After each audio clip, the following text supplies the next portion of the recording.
Hello everyone and welcome back to the CnD Podcast, episode 45. And today we are reviewing Yelawolf's album. We are. Definitely not for the second time. And I actually can't remember what it's called again. My god, we've recorded it 3 times now. Whiskey and Roses. It's called Whiskey and Roses with Yelawolf and J. Michael Phillips. Yes. And this is actually our second recording of this because I fucked up. So this one might be a bit shorter than our usual podcast, as we have already discussed everything.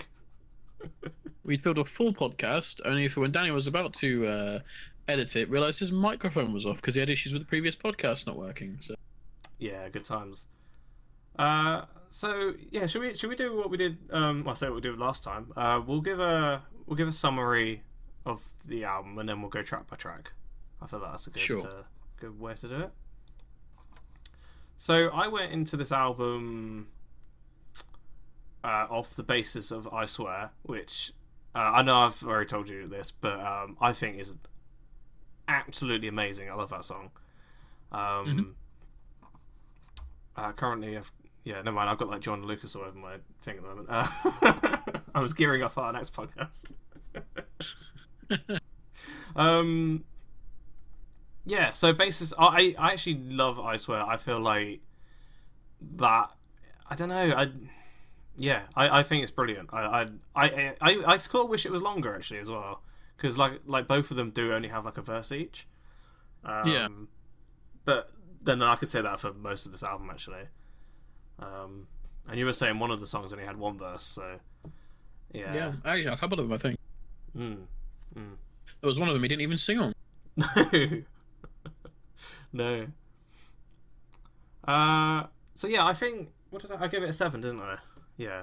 Yeah, you gave it a 7. I gave it a 6.5. Yeah. My reasoning. I haven't said this before. For me, it just seemed like the Yelawolf album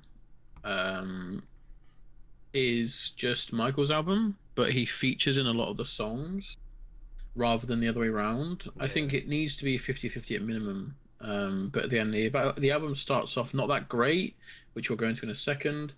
But the middle couple of songs do save it, in my opinion, and the last 8 and 10 are good songs, in my opinion. And I gave it a 6.5 out of 10. Yeah, I think we actually do kind of disagree on a lot of the album actually. We do, yeah. The stuff I don't like, you like. The stuff you like, I don't like. Yeah. But yeah, let's go through it. That? Yeah, let's start with the first track. Helping Hand. It's Helping Hand. Yeah. What was your brief thoughts on this? Sorry.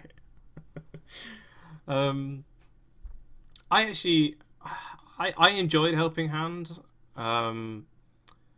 And for me, it was just the mix of it. Yeah. I couldn't hear J. Michael Phillips at all, and I'm just like cranking the volume up just so I can hear them. For me, it was the other way around. For me, it's Yelawolf. I remember saying, I agree with you. It's a slow start. For me, though, it got better towards the end, but it was very hard to hear Yelawolf in the lyrics due to the volume of the song being higher than him. Yeah. And like you said, it was actually produced by Yelawolf. This is the OD song, right? You said? Yeah, this is the only song produced by him. And I wonder if... I don't know. I mean, surely this had like an album mix, but like... I think because the rest of the tracks are all produced by Taste Eye. I presume that's how you pronounce his name. But I thought it was Tasty. Maybe? I'm not sure. Because they're all produced by him, like, you sort of don't need an album mix because they're just him mixing it. Like, he's going to mix every track exactly the same. So, I feel like almost this first track just kind of got, like, forgotten to be mixed or something. Yeah, it seemed more like Rush. Yeah.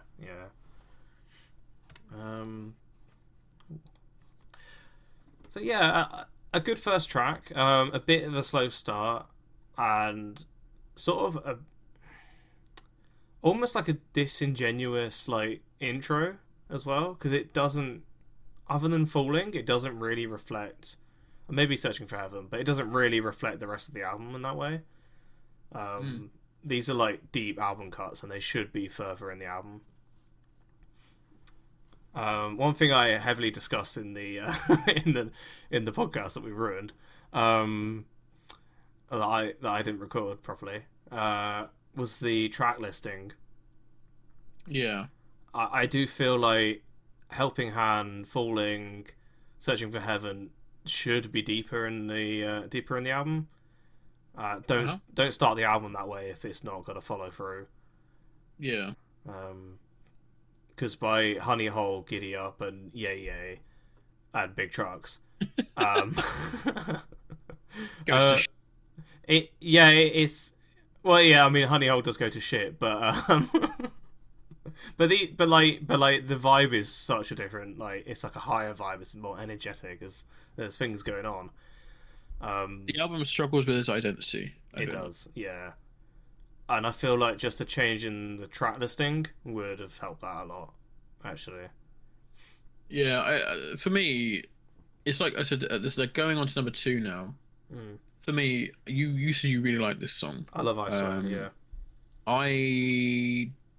It's not bad for me, but I wouldn't say it was single worthy. I think for me a much better single would be Amnesia, which I do have on my liked songs now.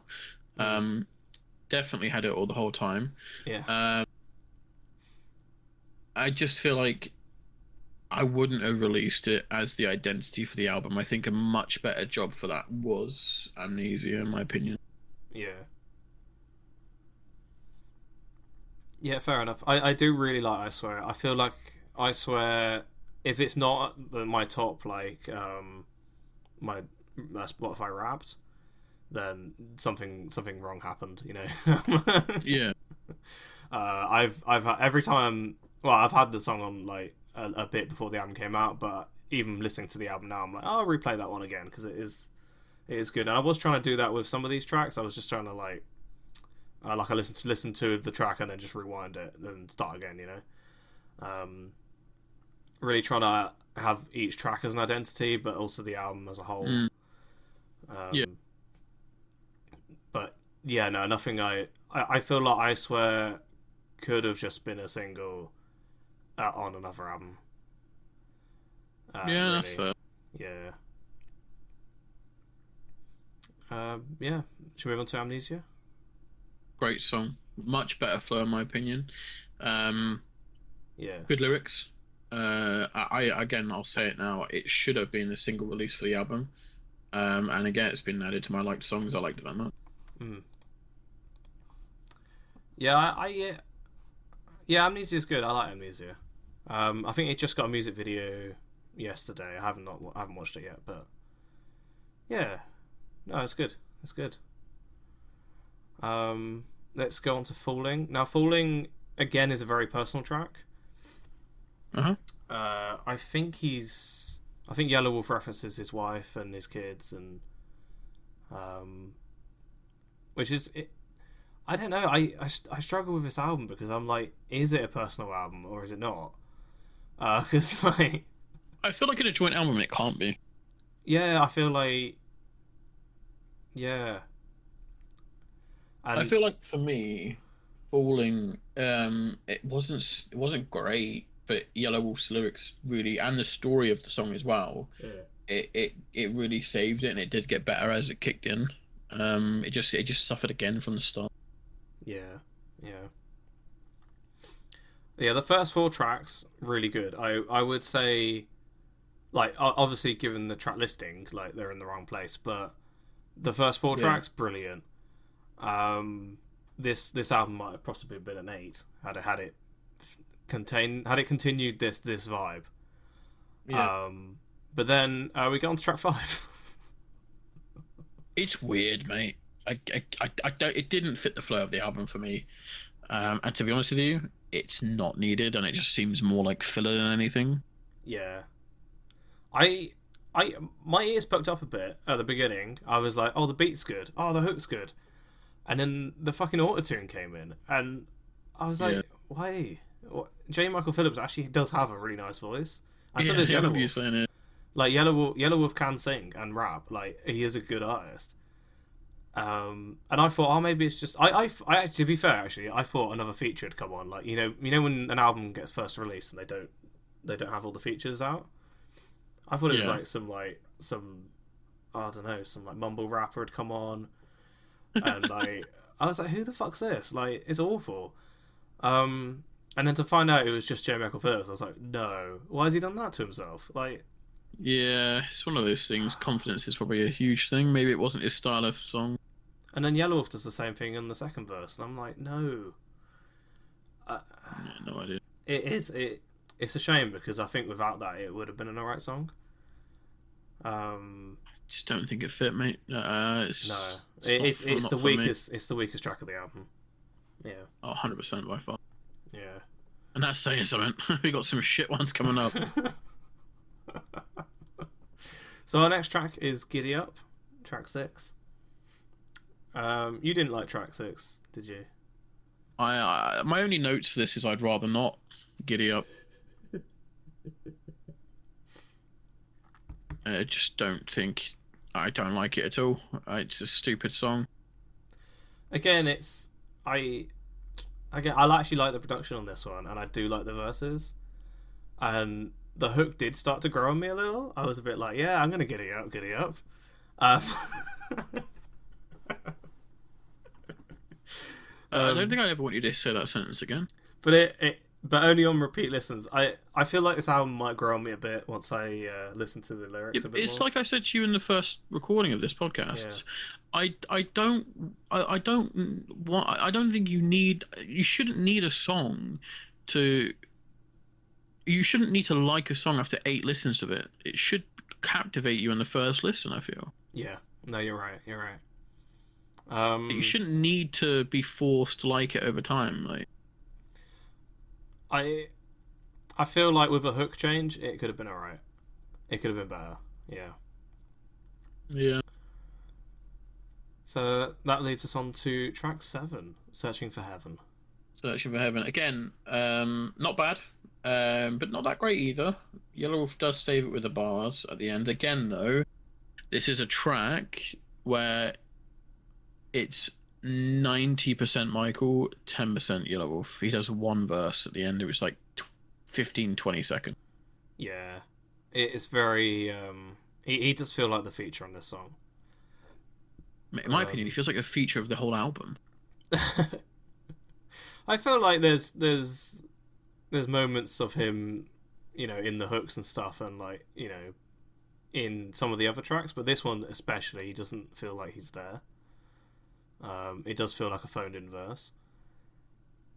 That it's a bad song. I think it's just in the wrong place. Like, you're between fucking Giddy Up and Yeah Yeah Yay. Oh, so it's 100% not in the right place. Yeah. It should be on the album. Yeah, I almost wonder if maybe they made the 2 singles, I Swear and Searching for Heaven, and then just were like, oh, these have done well, let's make an album. Yeah, maybe. I mean, yeah, maybe they just made them and they were like for other projects or something, and then just, yeah. How long after the singles did the album come out, do you know? I think the singles were only a few months ago. So, it wouldn't have been time to, Well, you say that, but look at track 1. Yeah. I mean, yeah, the track 1 definitely does need more mixing. And I can say the same about track 9, Big Trucks, as well. Like, it just needs more energy. It's like the verses and the hooks is there, and then the beat just falls flat, and it's just a bit like, oh. Yeah, but before we talk about 9, what about 8? Yeah, sorry, we'll go on to 8. 8 has a surprise. Well, I'll say surprise feature. It's there. Has a feature with Struggle Jennings. Yeah, this is the one I really liked, actually. Yeah. It had a better. It was much better. Good flow. Intro was good as well. Yelawolf's verse was good, and the addition of Jennings. To be honest, I don't look at the who's featuring. I just like to listen to the album and then oh, that's a nice surprise.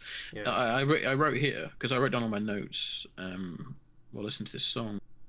I just put Jennings as a nice surprise. I think it was up there with one of probably the top 3 songs on the album for me. Yeah, if you kind of go over like the events of the album as well, like having Struggle Jennings as a feature is definitely one of the highs of this album. Yeah. He's not an artist that I actively listen to. I find his flow and his he's more of a feature artist. Yeah, he brings that energy when it's needed. But I couldn't listen to him as an album artist. Would you say that this album struggles from a lack of features? Yeah, it really does. Well, we mentioned it prior, but Jelly Roll should definitely be on this album. And in the vein of that, I agree with you, but I also feel like MGK might have been a good addition to this album as well, especially with his more country songs as of late. He did one with Jelly Roll, and that was actually pretty good. Yeah. So I think with the vibe that Yelawolf is, they're both kind of country-ish now. So yeah, I think that would have been a much better pairing, possibly even a better pairing than Jelly Roll. Jelly Wolf. That'll be his next collab album. Yeah, and I would listen to that. I would actually. I would as well. Yeah, I'd rather that over this, I think. Jelly Wolf. Oh, brilliant. Yeah, but then, you know, as much as I like Jelly Roll, I feel like he would just replace J. Michael Phillips, so... I'm not mad at that, though. And, yeah, I wouldn't be upset about that either. But, there you go. Yeah, was that track 8? That was track 8, wasn't it? Track 8, yeah. Yeah. So I've already... Track 9. I've already spoken about track 9, but... yeah, it just felt a bit flat, like... Big trucks. Yeah, maybe the mixing could have been a bit better on this one. Bring a bit more. Yeah, I agree with you. My initial notes on this one was it's not bad, nice flow, nice penultimate song. This is before I realised what the penultimate song was. Yeah. Any more you want to say on track 9? No, that was it actually. I just feel like the production let it down. I feel like the same with the features, like bring some more features in, but also bring in some more production. Like, some of these tracks do just fall flat a little bit. Big Trucks is a big example. Yeah. But yeah, let's move on to All I Ever Seen, the last track. Yeah. Now, my notes for this were simple. Question mark. This is a Yelawolf album, right? ... Yeah. Why is he not rapping or at least singing in the last song? It wasn't bad, but still, I think he forgot it's his album as well. Yeah. And the fact that he doesn't feature in the last song. I didn't even notice that. Yeah. This is why I say I feel like it's more of Michael's album than Yelawolf. In pretty much every song, it's possibly... I said this in the other podcast. I thought it was 80-20. You said it was probably a bit less. So it's 70-30, Michael, the whole way until the last song where it's 100% him. Like, it's not Yelawolf's album, in my opinion, and it's not 50-50. No, when I listened to I Swear, because Yelawolf's on the hook for that as well, I was like they're both is very 50-50 on that song. And I was expecting that throughout the album, but yeah, you're right. It does feel like Yelawolf just phoned in a verse sometimes. It's just really annoying. Yeah. The other thing I want to point out is the album doesn't have any like world building or anything. Something I mentioned was one of his last albums, Sometimes Why. There was like little intros and there was like little skits. There's like a guy who's like explaining how to make moonshine for some reason. Which is, on first listen, you're a bit like, oh, why is this here? But like but it fits the story of the album. Yeah, it gives the album identity. There is none of that here, which is annoying. Yeah, I don't feel like I'm in America. Listen to this, you know. I'm gonna sum the album up in one sentence. And it's going to be... I'm thinking about it as I'm saying it. This album, for me, in a world of people struggling to find their own identity, this album fails to even try. And that's probably harsh, but it's true for me. Yeah.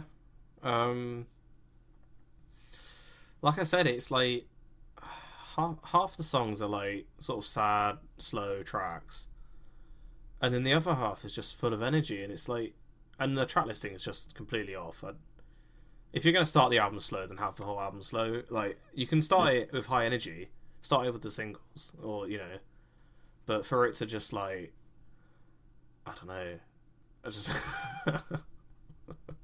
like you said, track 5 and 6 can be gone. Like, yeah, it doesn't give me like Middle America Yelawolf. It gives me I can't be asked Yelawolf. It does, yeah. It does just feel like 10 tracks on an album. It doesn't feel like a cohesive. It feels like I haven't put out an album in a couple of years. Studio's on my back. Let's just record. I mean, he's independent now, but yeah. Oh, well. I feel like they just got together for a few tracks and then ended up making, like, they probably just like got on. Like, I mean, that's fair enough. Like, some people do have that chemistry, but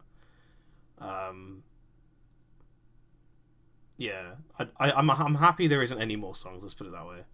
I think there should have been a couple less. To be honest with you. Yeah, they could have been 8 songs, and I might have scored it a bit higher. To be fair, actually, maybe Big Trucks can go as well. I'm not mad 100%. about All I Ever Seen. I mean, I get what you're saying. That is a Yelawolf album. Like, he should have been on it. He should have been on the hook. But cut this down to maybe like 6-7 tracks, then I might have been like, oh, actually, this was a good project. I want more. Instead, we got more, and I'm a bit like, it wasn't a good project. No, yeah. I mean, all of the issues that we've mentioned are fixable, like, like not having Yelawolf from the last track. Like, he could just go on there and do it. Like, nothing in this project, it was like that. I think that's the saddest part about this. It's not a bad project. Like, I mean, it is, but it's not like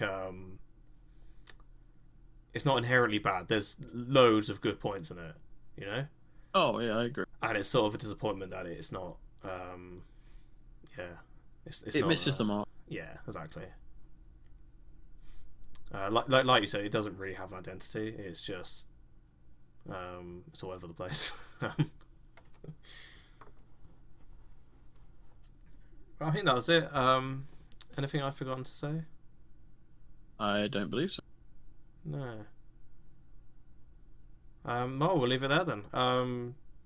Yeah, that's been the album Whiskey and Roses by Yelawolf and J. Michael Phillips. Exactly. I look forward to Yelawolf's next solo project anyway, because I always do. I think he has like one of those catalogs which, like, I don't know, even if he puts out something slightly bad, like, it's not too bad for me to put him off like ever listening to him ever again. You know what I mean? He's put out such good music. Yeah. And even when he left Shady and he became independent, like, with Ghetto Cowboy and Mudmouth, like, and Sometimes Why is brilliant. I'd highly recommend it.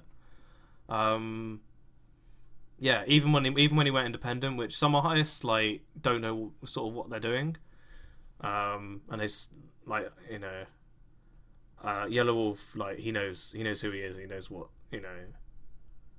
yeah, he's good. Yeah. No, I'll leave it there, I think. I hope that I've enjoyed. Let us know what you thought in the comments, and Will do. We'll see you all next time. I've actually spotted next week will be Joyner Lucas's album, ADHD2. So we'll see if it lives up to the name. Bye. See you then. Bye.